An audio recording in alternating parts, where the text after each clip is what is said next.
good evening and welcome to our latest In Conversation this evening with poetry anthologist Anna Sampson.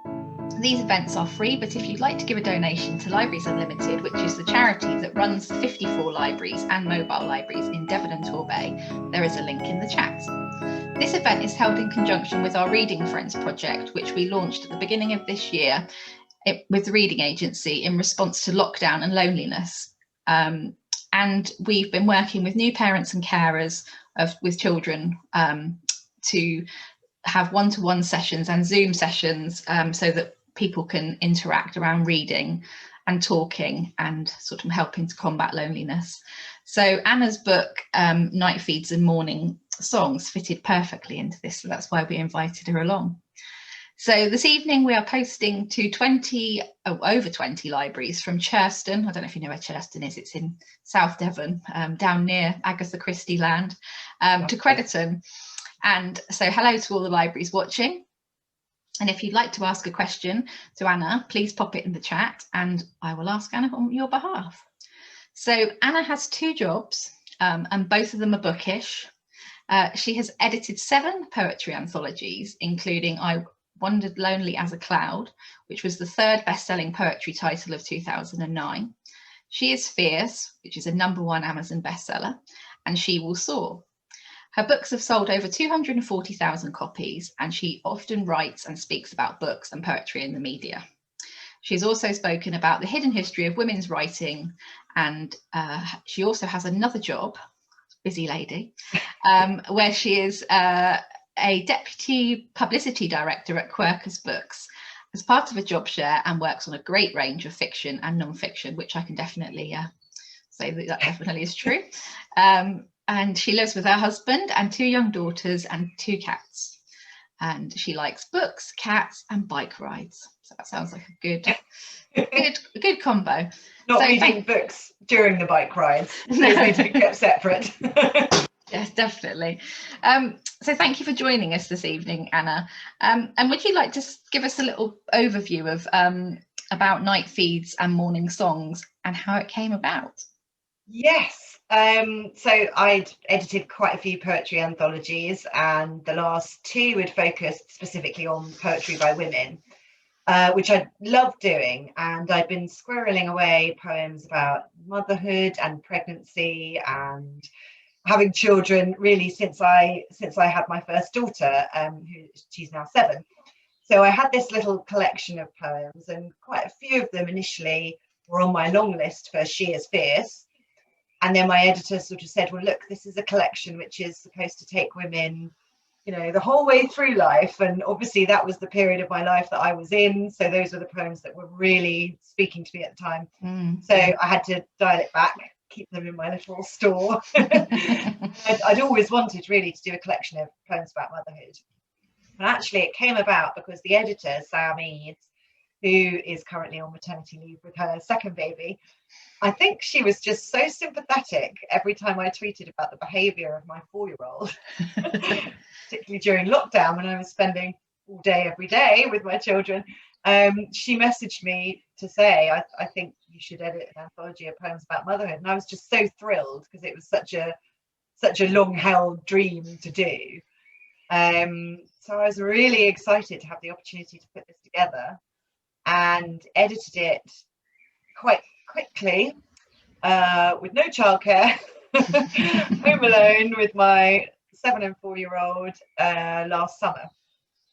So it was a strange experience to edit, because I was I think in one other talker had said I was sort of smooshed up against the face of motherhood, like, you know, really, really in it.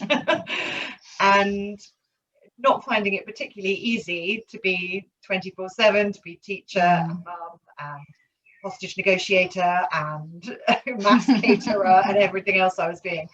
So at the same time combining that with my in-house job, which is a couple of days a week, and editing this anthology. But when I read the poems, I found them so wonderful on reminding me about the magic in the madness and the mess and the mayhem, and you know, that I found them really emotional to read, all of them, you know, including the ones actually that have nothing similar to my own scenario. You know, the ones about enormous gangling teenage sons going off on a gap year, you know, I know those ones. my heart, you know, despite the fact that my nest was the very opposite of empty, and I have 2 young daughters. So I found it such a useful thing, you know, to plug me back into the pleasures of motherhood when it was hard. Yeah. It was hard to appreciate them when it was so all-consuming and so 24/7 and having to be juggled with so many other things. And also, obviously, for many people, it was, and for me, it was a really lonely time, even though I felt I was never alone, including on the toilet. It felt like I was very lonely because I didn't speak to another adult apart from my husband when he came home from working on site in the evening. And my sort of network of mum friends, you know, and was broken. I didn't see those people. I couldn't see my own mother and my own family. And I think for the people who've had babies over the last year, it must have been really unimaginably difficult. The idea of going through perhaps labour on your own, going to all your appointments on your own, and then sort of diving into particularly first-time motherhood without that network of people who, you know, you become immediately very intimate with because you're all going through something strange and new together. So I really felt there was a community in these pages that I wasn't getting in real life. You know, the women in this book were telling me, you know, that it was okay that they'd had difficult days as well, you know, that they'd been sleep deprived as well. And, you know, so I found it really comforting at a time when we couldn't be with other people who were, you know, also parenting. And it's a really gorgeous book, and I've got a copy of it here, just handily. And the book's divided into chapters, isn't it? And it is a celebration of motherhood, no matter whatever stage that you're at. And like you said, the trials and tribulations that go with it, from pregnancy to the empty nest one, which I'm myself embracing at the moment, sort of. And I think I think that, you know, one of the reasons we started the Reading Friends project for, and we particularly thought about mums, was because of all those sort of things that you've mentioned. And, you know, because sort of that new mum thing where you go out and you know, for us at the library, we've got things like Bounce and Rhyme, and they can Rhyme be the first. Yeah, the first. Such a lifeline for me, you know. Actually, with both, I had my first in Tooting, and the Tooting Library Rhyme Time was amazing. I also toured London going to different rhyme times at the library, so we're on different days, you know. It was brilliant, you know. And we moved out of London to a small village before I had my second, and one of my friends now is someone I literally sidled up to at rhyme time. So yeah, I think it's wonderful to bring it online and try and replicate some of that. Yeah, I mean obviously, you know, having it online, and we've been doing the one-to-one sessions so that people can have a conversation with another adult, because I think that's something, isn't it, that you definitely lose when you're at home, particularly on your own.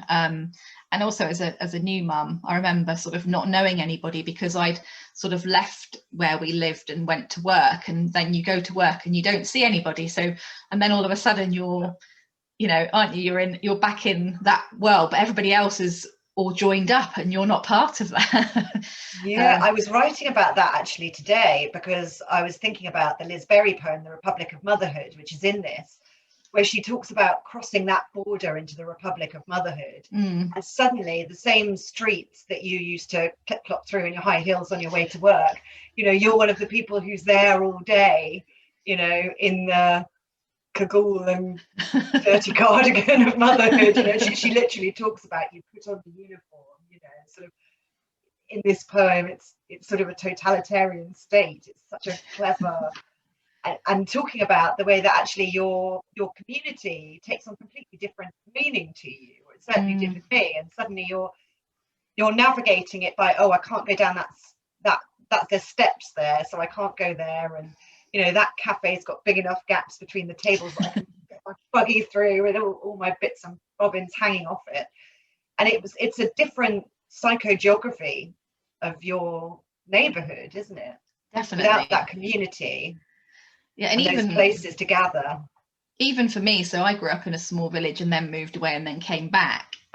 Even though I thought I really knew it, I really didn't. And because you have on a completely different head, don't you, when you become that? I still remember walking into the parent and toddler group the first time ever, and that was in, like, I think you mentioned it, like the village hall, the dusty village hall with the biscuits and the coffee. Yeah. So long as there's coffee, you're golden. Yeah, exactly. Yeah, and there's a poem in here by Polly Clark. She's got a poem called Baby Group, and she talks about Our Lady of the Asda Fairy Cake. And I just read that poem and thought, I recognise every single one of these women from baby groups that I went to, when really my daughter was perhaps too little to even be in a baby group. She's just lying there, Yeah, no, I think that's I think it does. And I think that's, lockdown particularly has sort of impacted on women so much, hasn't it, that people don't realise, I think, how much those sort of, the dusty groups and the things actually make a massive difference to your sort of mental health and your well-being. And although the baby doesn't know anything about it, you getting out once a week and being able to speak to another adult about, it's probably about the baby, to be fair, but is so crucial. Yeah, so we've, I think that's must be really, really tough. And you sort of talked about, having to do homeschooling and work, and we've got 2 jobs as well. So that must have been such a challenge, and to sort of do the book. But was it easier to sort of write the sort of the chapters and things about each because you were there? I couldn't do the writing until the kids were in holiday club. So oh, really? I had them home from March, and because my husband works on site, it was just me at home with them.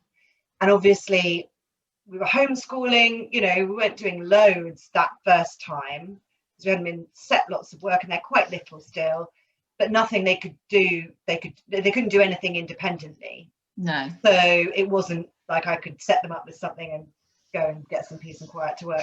A friend of mine said it was like Russian dolls of interruptions. There were so many interruptions within the interruptions. I forgot what it was I've been interrupted by doing. It was so difficult to have any sort of to hear yourself think. Yeah, so I could read the poems, and I get when I'm reading for an anthology, if I read something that I know is going to make it in or going to try and get in, it's like a lightning bolt. I suddenly, oh yes, it's a sort of fizz. I know that's something that could, and so that I could do, the reading and the research, and then just sort of ordering them and looking for the permissions information. All of that stuff was sort of stuff I could do, but actually writing, because I think there's 5 essays and a little introduction in here where I wrote something a bit more long form than anything I'd written before about my experiences of sleeplessness and the women who saved me, as we talk, the people who help you out in need of that community, and milestones and those kind of things. And no, I couldn't do any of that until in August. I got them 3 days a week of holiday club, so there was 2 days for my in-house job and 1 day a week for that month. So you were like writing, cramming for an exam. You were just basically, right, I've got to get this done and get it out. But I did find when I came back from dropping them at holiday club, and I shut the door, and they were so excited as well to go, because they were desperate to hang out with other kids and not with me by that point. So it wasn't like I'm shot of them. It was also they were sort of dying to have that kind of communal fun that they've been deprived of all this time. But finally, I sort of closed the door on the first day, and I thought, oh, and I it poured out. It's like perhaps I've been chewing on it, storing it all up. And I did have a few iPhone notes, mostly when I used to go out for an evening bike ride. Like my husband would get home at 7 and I'd go, I'm going out, and just disappear, and at the top of the hill on the bike in the woods I'd sort of scribble down a couple of lines. But I think 2 of my favourite, because obviously I follow you on Twitter, and I love your why is my 4-year-old wailing on the carpet? That's one of my favourites.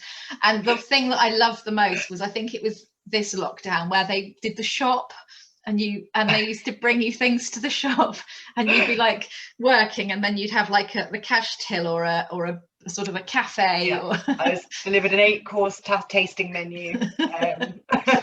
Some very avant-garde menu decisions made by them, and I'd be like, yes, that's lovely, darling, I'm right in the middle of but you know, it has been incredibly difficult. I mean, and I'm, you know, I must admit, mine are all grown up, so I felt very privileged that I didn't have to do homeschooling, and yeah, because I think I think we all appreciate how marvelous teachers are. Yeah, definitely. if we didn't before, and I think we did, now we really do. Yeah. But you know, there were so many poems in here that I read that just, you know, made me feel that community, that other people, you know, had walked this way before me, and I found that so reassuring. And that there are poems in here that are, you know, hundreds of years old, and then some that are very new. There's one by Kim Moore that was written during that first lockdown, that last spring, which I just thought was wonderful to have that in here, to bring it kind of right up to date. But no, it was a lovely job to do. You touched on about how you get the sort of fizzy feeling, sort of almost like a spidey sense sort of thing. Do you want to tell us a little bit about how you sort of, you know, how you sort of do that as an anthologist, how you decide what goes in, and do you have sort of a topic first? Do you know what you're going to write about and then choose the poems, or have you done it? Well, yeah, with this one, because I knew it was going to be motherhood, yeah, you know, I had kind of a clear brief. So I just read and read and read and read. And I've got lots of books, as you can see. You have, yes. It's a tiny fraction of the number of books in the house. And it's been quite dangerous to realise that I can claim poetry books against tax. Because they are. Well, it's work. That was a dangerous discovery for my bookshelves. But and also, you know, I find lots of really exciting poetry online, and that's an amazing place to look for it. So I was kind of reading, and there will be lots where I go, oh, that's you know, and often they'll make me cry because I'm a massive poetry crybaby when I'm anthologizing. And they'll all be post-it noted, and there's an amazing, to get into the real nitty-gritty of the technique, there's an amazing app called Tiny Scanner, and you take a picture of something and it turns it into a PDF. So you could do a many-page PDF.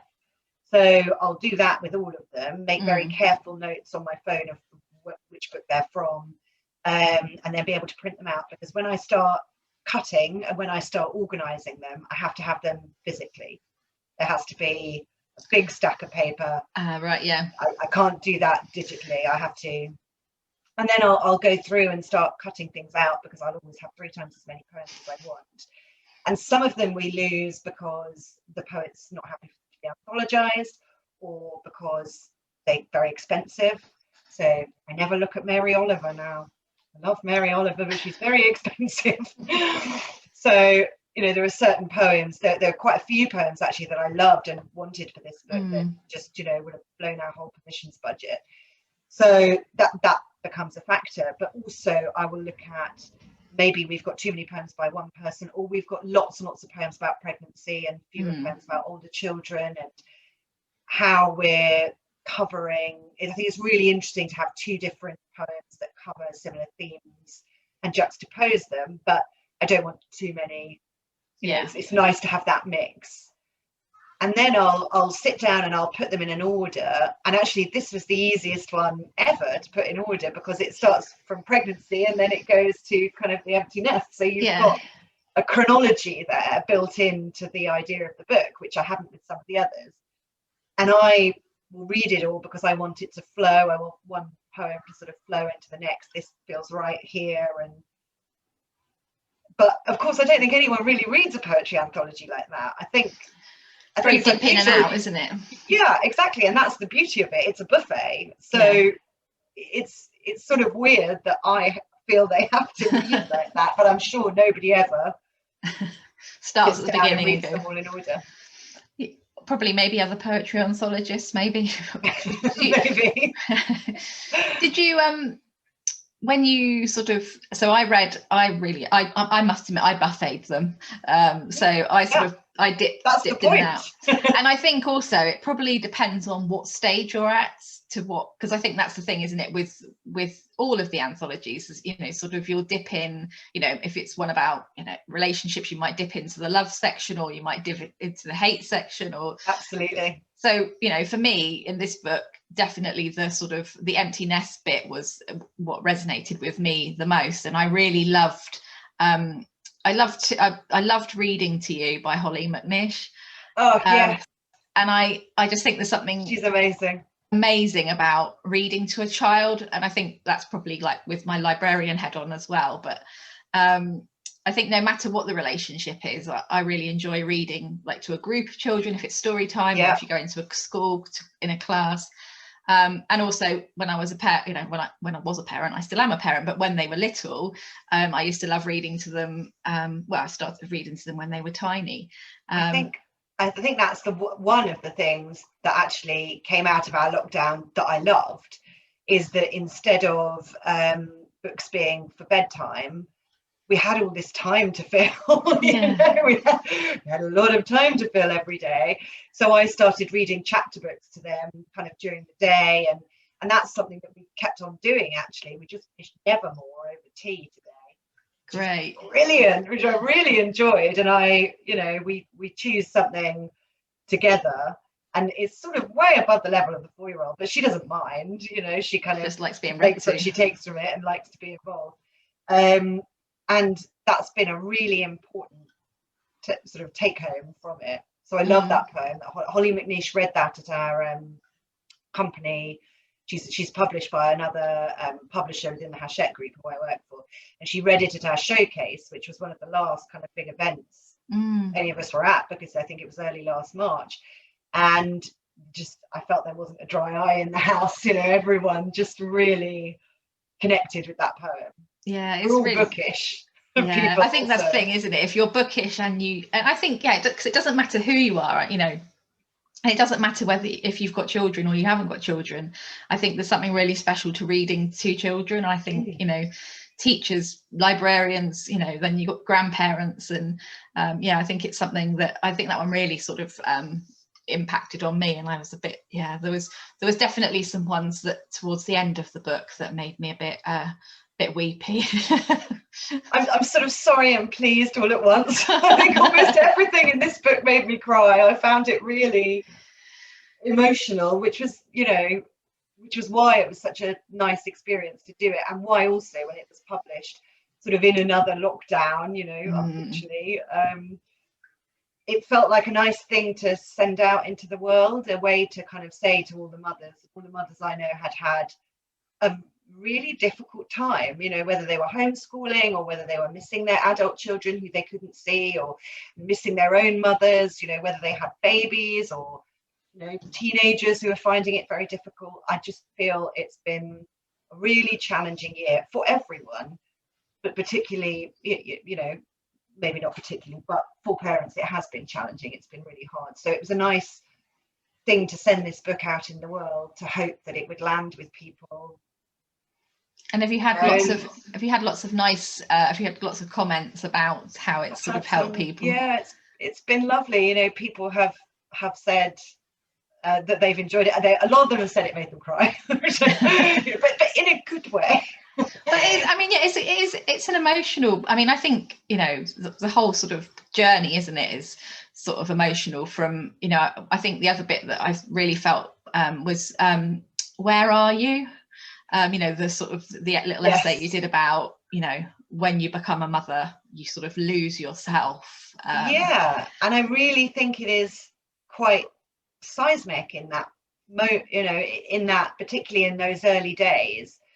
And sort of, it was really interesting writing those pieces, which are mostly about the kind of early days. And I kept a diary.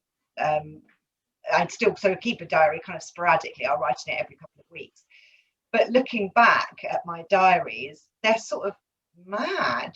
I'm so sleep deprived. I'm sort of writing, well, she was up at 1, and then again at 2:30, and then again at 4, but not for too long, and then she got up for the day at 6, you know. And I'm sort of reading it from the point of view of now being beyond that stage, sort of really brought it all quite viscerally back. And that feeling of losing yourself, and sort of what I've been really interested in since editing this book is how women combine work and motherhood, and particularly creative work. So the poets in this book, I'm really interested in how motherhood kind of affected their process and their creativity. You know, women writers are always asked, how do you find time to write? Men writers aren't asked that, male writers, even male writers with children. It's sort of, there is still perhaps an assumption that writing isn't real work, or it isn't real work for a woman, or it's not real enough work to detract from the house and the home, you know, which was something that I spoke and wrote about a lot when I was editing She Is Fierce and She Was Sore, about, you know, Victorian women being, you know, and Edwardian women and Georgian women, and it being terribly scandalous for them to do something outside the home. And I think the more that I've looked at women's writing about motherhood, the more I see that there is a lingering strain of that still. And Kim Moore, who wrote this brilliant poem about her baby learning to walk during the first lockdown, she said, oh yes, you know, she had poets say to her, oh, I suppose you're just going to be writing about, you know, babies now, and don't try and write anything in the first year. And, you know, it was sort of, some people obviously saw it as a bit of a nail in the coffin of the creativity that she had before that, whereas she found it exactly the opposite, you know, really kind of inspirational and galvanizing.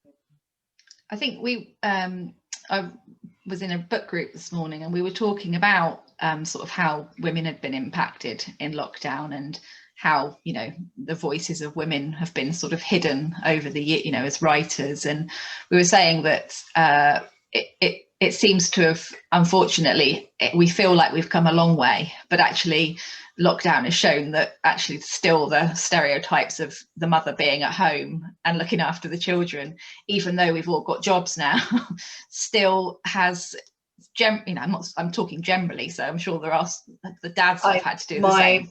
My WhatsApp groups, which were at times over the past year white hot with rage, would confirm everything that you say. I think it was very telling that an awful lot of the announcements that the government made, they made without any reference to childcare. You know, go back to work.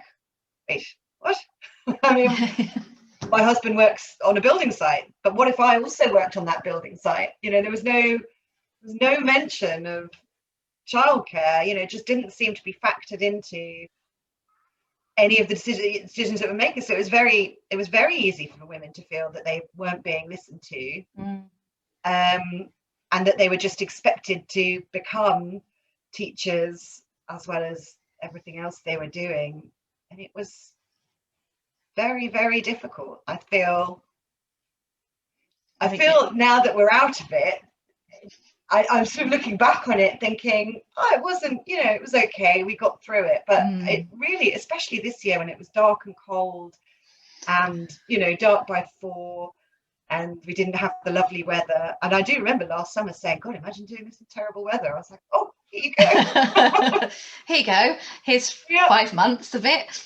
I mean, yeah, it's incredibly difficult, isn't it? And it's incredibly difficult when you're trying to do a job that's really, you know, our jobs aren't any less, you know, we have to do, there's jobs that are, you know, are sort of, you know, people who've got to go and do, you know, brain surgery and thing, but doesn't mean that the other jobs aren't as important. They're just different. And it's because you can work from home doesn't mean that it's any less worthy, does it? So no, you know. I mean, it definitely still required concentration that I just didn't get. Yeah. And, you know, at any point there was just no, you know, I'd be giving presentations to the whole company and, oh, is that a castle you've done? Thank you. And it's very difficult, I think, when the personal and professional butt up against each other like that. And, you know, my company were delightful about it. You know, lots of them also had children, and everyone was very understanding and like, oh, you know, there's, you know, that's nice, you know, which was lovely. But I didn't like it. I'm not comfortable with the personal and professional bits of my life smushing together in that way. I don't want my colleagues in the office to hear me with my mum voice on. Either the Nobody nice wants one to or the hear shouty one. You know? Nobody wants to hear you with your mum voice on, do they? Nobody needs to hear the mum voice. So yeah. So it did feel, of all the years to have done this and to pull together this collection of motherhood, that I felt was really an investigation of so many different kinds of motherhood and so many different styles and points in motherhood, felt like a tribute, you know, sort of sound very soppy, but it felt like a tribute to everything that mothers had done over this past year. So I'm going to ask you a really difficult question now. Do you have a favourite poem in the book? I never answer that. I always get asked that. I've got a few favourites, but also it's very dependent on my mood. It's like you wouldn't always want to hear the same song. You want to hear something that reflects your mood. So it does change all the time. There were 3 poems that I knew were going in, even when I hadn't even been commissioned for this book, and I knew I just wanted to do it at some point. There's 2 by Catherine Simmons, called The New Mothers and When 6 O'Clock Comes and Another Day Has Passed, and one is The Republic of Motherhood by Liz Berry, which I just think is extraordinary. And those 3, I knew beyond any shadow of a doubt that they would definitely go in. But there's so many in here that I love. Like the last one, the Ada Limon, is just extraordinary. We talked about Deborah Alma and her poem. Hers is amazing. She describes herself like this, which is just sensational. There's so many that I love, and I love for different reasons at different times. There's one by Denya Stone called A 4.5-year-old, and it has this line in it that says, "She's a bit of a laugh that ends up in court," which, as the keeper of a 4-year-old, so dramatic. It's like a drama empress, because drama queen sort of cut it. I really enjoyed that. I was like, yeah, that's what she's like. Oh, and there's Caroline Bird's Little Children as well, which is just, you really feel the reality of those children. You know, she said, who could demand universal loyalty while flinging spaghetti hoops at them? Would you like to read any from the book? Would you? Yes, I should. I wonder if I could read Little Children, actually. It's quite long, but it's really wonderful.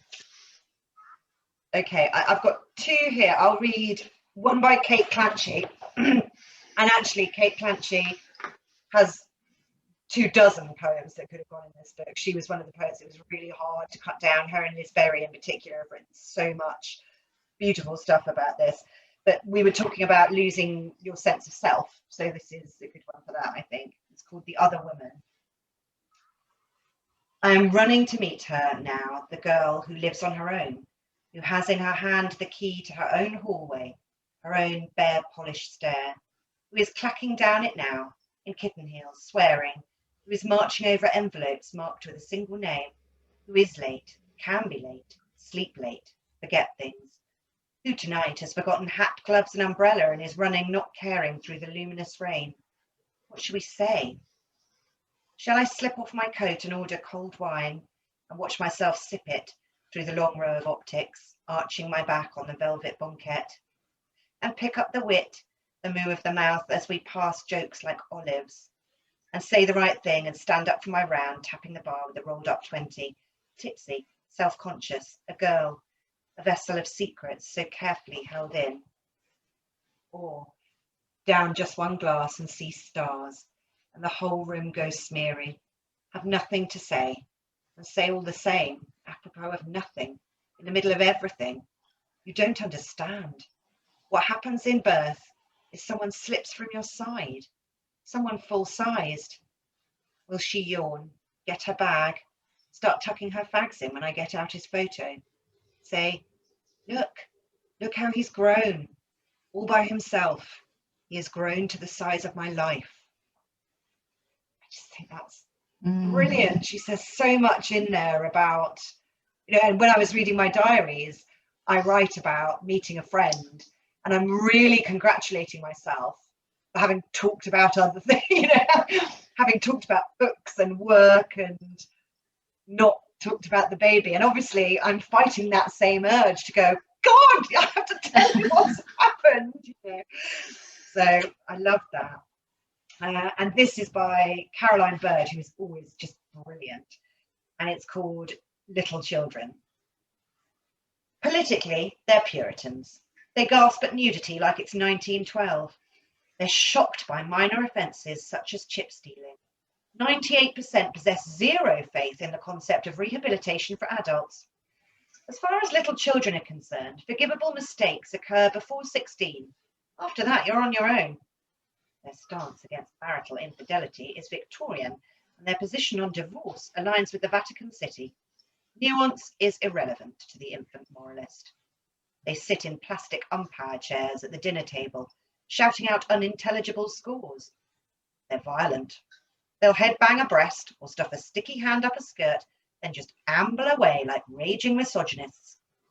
They won't even allow their mothers to bring home a sexy stranger on a Friday night. They disapprove of drugs like Tory neighbours. Their standpoint on drunkenness is predictably brutal, especially for women. It's like the 60s never happened.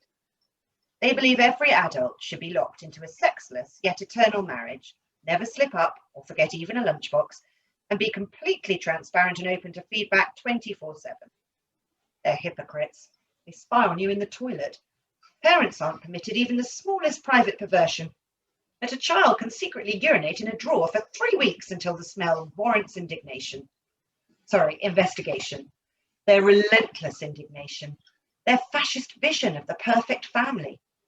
Little children are like the czarist autocracy of pre-revolution Russia. Their soft hands have never known work. Their reign is unearned. On behalf of my younger self, I apologise to my parents for the simplistic, ill-informed and ignorant questions I hurled concerning their romantic and sexual life choices. How could you do that to Dad? How could you do that to Mum? I was operating under a false consciousness, responding to an imagined society governed by laws I'd gleaned from picture books about tigers coming to tea.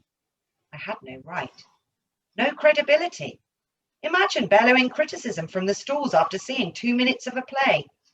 Imagine expecting universal loyalty while flinging spaghetti hoops at the wall.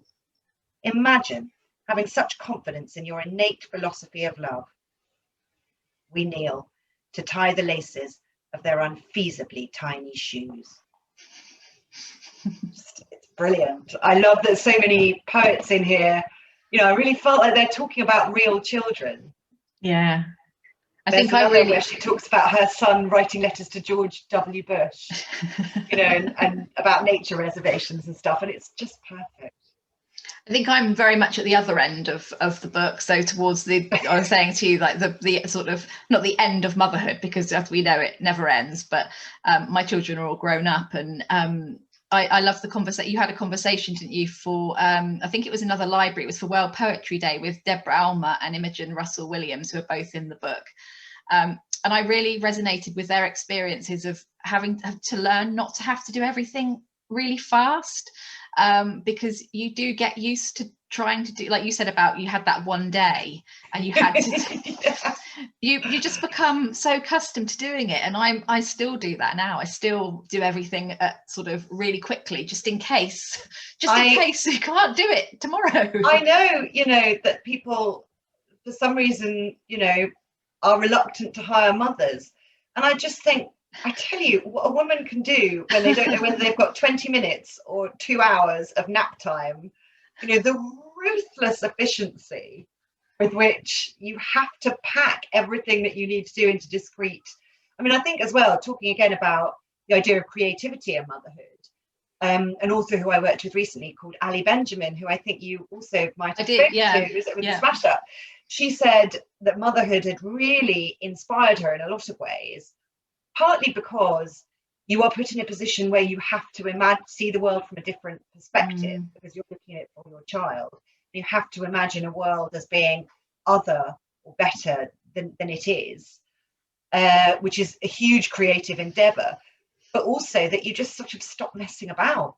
You go, right, this is it. I might always have thought, I might sit down and write this novel, the Smash Up, but actually, because you have so little time to yourself during those early years of motherhood, you become kind of madly efficient. Like a machine. No. Yeah. So we're nearly at the end, actually. But so I was going to ask you, because you work in publishing, so obviously you love your books. We know you love your books. Would you ever want to write your own poetry or a novel? Is that in your plans for the future? I love writing, and I'd love to do more writing. And I've always thought, God, it'd be great to write a novel, but I just don't have any ideas. So I think if novelists have to have really great ideas. They have to have characters that sort of speak to them. And I've never really felt that, even though I've sort of flirted with the idea of it a few times. So I'm not sure that is something that I would ever be capable of doing, really. But what I would like to do is write more non-fiction, and that's what I really love. So I think I'd like to write some sort of narrative non-fiction, and I keep having an idea and playing with it for a bit, but also this past year hasn't really been the best time for no, maybe when you've got some more time. So maybe a bit more breathing space. So I think what novelists do is magic, but I'm not sure I've got the imagination for it, is the truth. So I love writing. I'd like to write more factual things. Yeah. Well, that's really good. I mean, have you got anything? Are you writing an anthology at the moment, or are you having a rest at the moment? I am finishing off. I have 3 more books out this year, 2 of which I edited during lockdown last year. So there's a book of poems about cats and dogs.